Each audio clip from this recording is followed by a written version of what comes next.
Hello guys, দেখতে পাচ্ছেন ঘাস কাটতেছে। তো ভাই কি করতেছেন বলেন তো একটু সবাইকে। ঘাস কাটতেছে। ঘাস মানে কি করবেন নিয়ে যা এগুলো? এগুলো আমার বাড়িতে ছাগল আছে, হ্যাঁ। বিদেশি ছাগল, হ্যাঁ। বিটল জাতের। এগুলাকে খাওয়াবো জবা করে। হুম, মানে প্রতিদিনে খাওয়ার নাকি? হ্যাঁ, প্রতিদিন সকালবেলা করে জবা কাটি। আহ, ঘাস কেটে নিয়ে এখন বাড়িতে যেয়ে জবা করব। জবা করে 2 ঘন্টা আগে শুকাবো রোদে, হুম। তারপর ছাগলকে দিব। আচ্ছা, তোমার কয়টা ছাগল আছে?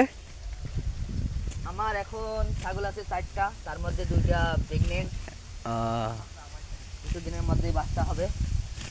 আলহামদুলিল্লাহ। একটা খাসি আর একটা ছোট হাইলন, 4 মাস বয়স। হুম, ঠিক আছে।